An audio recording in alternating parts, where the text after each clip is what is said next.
Kelesuan sektor pariwisata yang diakibatkan merebaknya virus corona di Tiongkok harus menjadi momentum bagi Bali agar berebut pasar dari negara lain. Untuk itu, image Pulau Bali harus tetap dijaga agar memberikan rasa percaya kepada wisatawan yang hendak berkunjung ke Bali. Merebaknya virus corona di Tiongkok berakibat anjloknya kunjungan wisatawan ke Bali. Oleh karena itu, kebijakan pemerintah dalam mengambil sikap antisipatif masuknya virus corona ke Bali dinilai sudah tepat.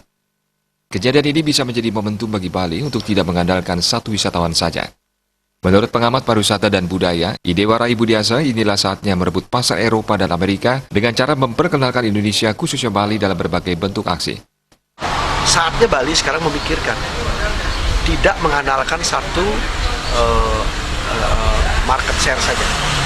Banyak market share lain yang perlu kita pikirkan yang tidak berisiko tinggi, seperti umpamanya pusat-pusat wisata premium dari Eropa.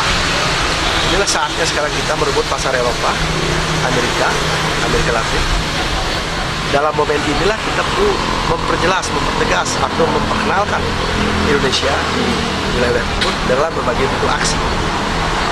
Sehingga depannya kita berharap bahwa Bali itu tetap nyaman, tetap menjadi premium destination tourism.